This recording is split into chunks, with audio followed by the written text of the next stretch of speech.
একদম টোটালি বলা যায়, জন্মছক দেখে ছোট বয়সেও বলা যায়, যখন সে হয়তো ক্লাস কিরম বলবো 10 বছর 11 বছর 12 বছর এই বয়স থেকে রীতিমতো বলা যায় যে কোন দিকে তার ছকের টেন্ডেন্সি, কোন দিকে গেলে সে সফল হবে, এটা একদম পরিষ্কার বলা যায়।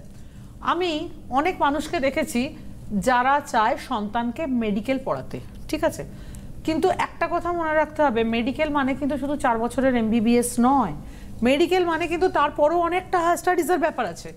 তো বহু ক্ষেত্রে আমি একটা জিনিস দেখেছি, অনেক বাবা মার এটা ইচ্ছা যে আমার সন্তান ডাক্তার হোক, কিন্তু সব সময় সব ইচ্ছা যে পূর্ণ হবে তা কিন্তু নয়।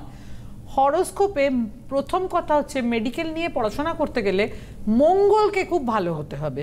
মঙ্গল কিন্তু মেডিকেলের মেন কারক গ্রহ, মঙ্গল ভালো না হলে কিন্তু মেডিকেল পড়া সম্ভব নয়। এবং আমি একটা কথা বলছি যে প্রত্যেকটা সাবজেক্টের, ইঞ্জিনিয়ারিংয়ের ক্ষেত্রে কি হচ্ছে, কারক গ্রহ হচ্ছে শনি মঙ্গল, শনি বৃহস্পতি।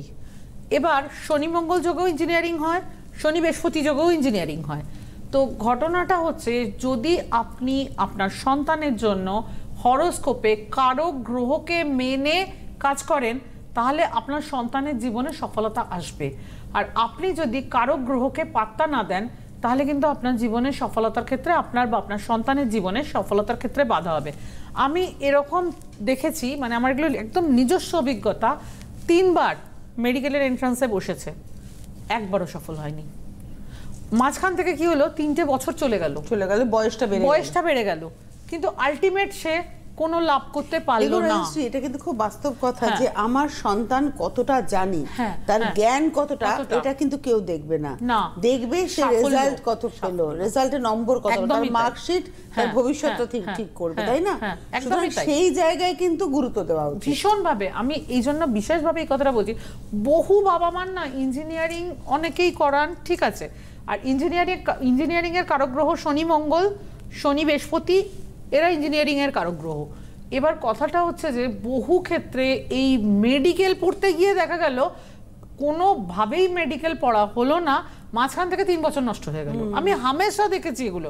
কি হলো, 3 বছর নষ্ট হওয়া মানে একটা ক্যারিয়ারে কিন্তু বিশাল কালো দাগ পড়ে গেল।